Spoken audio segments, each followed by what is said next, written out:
राजर्षी शाहूंच्या विचारांनी पुरोगामी चळवळीचा समृद्ध वारसा जपणारं आपलं कोल्हापूर.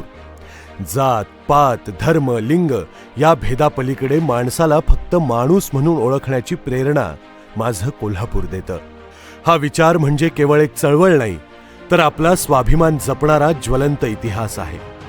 याच इतिहासाचा पायी होऊन चाललेले आपले हक्काचे उमेदवार, आपली हक्काची माणसं प्रभाग क्रमांक 4 मधून राष्ट्रीय काँग्रेसचे उमेदवार, अ गटातून अनुसूचित जाती महिला सौ स्वाती सचिन कांबळे, ब गट नागरिकांचा मागास प्रवर्ग मधून श्री विशाल शिवाजी चव्हाण, क गट सर्वसाधारण महिला मधून सौ दीपाली राजेश घाटगे आणि ड गट सर्वसाधारण पुरुष म्हणून श्री राजेश भरत लाटकर. धर्मनिरपेक्षता, सामाजिक न्याय, दुर्बलांचे संरक्षण या त्रिसूत्रीवर पुरोगामी विचारांचा दीपस्तंभ उभा आहे आणि गेल्या शेकडो वर्षात अगदी देशभरात हाच विचार राष्ट्रीय काँग्रेसने रुजवला आहे. काँग्रेस म्हणजे केवळ एक पक्ष नाही, तर ती स्वातंत्र्याची धवल परंपरा आहे. आज महाराष्ट्रामध्ये सहकार, शिक्षण संस्था, कामगार चळवळ यांच्या माध्यमातून राष्ट्रीय काँग्रेसने जसा हा विचार रुजवला, तसं सर्वसामान्य माणसाचं जगणं समृद्ध करण्याचा नेहमीच प्रयासही केला. आजवर राष्ट्रीय काँग्रेस आणि महाविकास आघाडीचं राजकारण आणि सामाजिक धोरण असं लोकाभिमुख राहिलं आणि म्हणूनच सत्ता असो किंवा नसो, काँग्रेसचा हा विचार कायम घट्ट टिकून राहिला. आता काळ बदलला.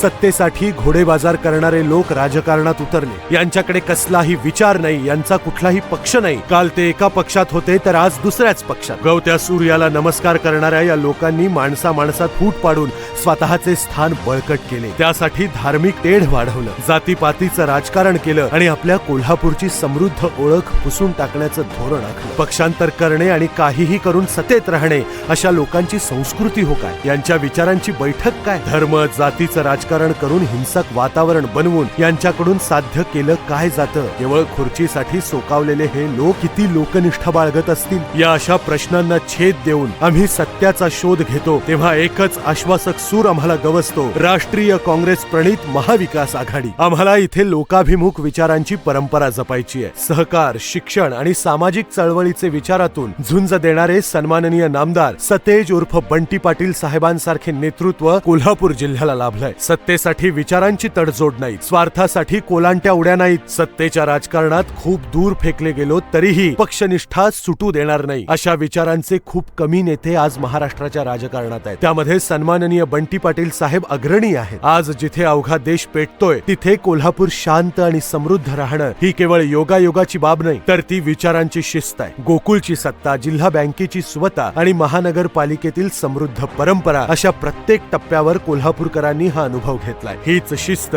विचारांची निष्ठा आणि व्यक्तिमत्वामधील साधेपणा, माणसाशी थेट भेटण्याची लकब आणि प्रत्येकाशी असलेला स्नेहाचा सुसंवाद अशी गुणवत्ता असणारे उमेदवार आपल्या प्रभाग क्रमांक 4 साठी राष्ट्रीय काँग्रेसने दिले आहेत. आपल्या हक्काचा आवाज आज उठतो आहे. राजेश लाटकर. सहकार असो किंवा स्थानिक स्वराज्य संस्था, राजू लाटकर हे नाव सर्वांनीच इथं आपलेपणानं घेतलंय. विकास म्हणजे केवळ रस्ते, पाणी, वीज यांची समृद्धी नव्हे, तर माणूस उभा करणं याच धोरणातून राजेश लाटकर यांची सामाजिक वाटचाल आहे. राजर्षी शाहूंचा समतेचा वारसा त्यांनी खऱ्या अर्थाने इथे जपला आहे. शांततेचं शहर, समतेचं आणि विवेकाचं शहर ही कोल्हापूरची ओळख टिकवून ठेवण्यासाठी जणू ते कटिबद्ध आहेत. कोरोना काळानंतर इथे शहराची दुरावस्था आज वाढली. रस्ते, पाणी प्रश्न नव्याने उभे राहत आहेत. शहराच्या हद्दवाढीचा प्रश्न शहराला बकाल बनवतोय. अशा काळात आपला प्रभाग क्रमांक 4 सुद्धा या समस्यांना भिडतो आहे. मात्र यापुढे केवळ हे प्रश्न सोडवणं इतकंच राजकीय धोरण बाळगून चालणार नाही, तर आज वाढणारे तेढ सुद्धा माणसामधलं स्वास्थ्य हिरावून घेत चाललं आहे. गेल्या 10 वर्षात कोल्हापूरला मोठमोठी स्वप्न दाखवून आमच्या तोंडाला पानं पुसण्याचं काम काही लोकांनी केलंय. त्यांनी खरंच विकास साधला असता तर अशी बकाल अवस्था का बरं झाली असती? त्यांनी फक्त समाज धुमसट ठेवण्याचं पाप केलं. आम्हाला आता अंतर्मुख होऊन विचार करायचा आहे की केवळ भौतिक विकास साधणं हे आमचं ध्येय नाही. भौतिक विकास हा आमचा हक्क आहे, मात्र माणसामधली आत्मीयता आम्हाला जपायची आहे. सत्तेसाठी कोलांट उड्या मारणारे आमचा विकास साधू शकणार नाही, तर प्रतिकूल परिस्थितीत सुद्धा चळवळीच्या इतिहासाचा दिवा तेवत ठेवणारे राजू लाटकरांसारखे सच्चे साथी आम्हाला हवे आहेत. अशा काळात महाविकास आघाडी हीच एकमेव विकासाचा पर्याय ठरू शकते. म्हणूनच राष्ट्रीय काँग्रेस सोबतच विकासाचा झंझावात गावात प्रभाग क्रमांक 4 मध्ये होत आहे परिवर्तनाची सुरुवात. गुरुवार दिनांक 15 जानेवारी 2026 रोजी आपलं बहुमोल मत राष्ट्रीय काँग्रेसच्या उमेदवारांना देऊन कोल्हापूर महानगरपालिकेवर विजयाचा झेंडा फडकवूया. चला राष्ट्रीय काँग्रेसच्या महाविकास आघाडीच्या उमेदवारांना विजयी करूया.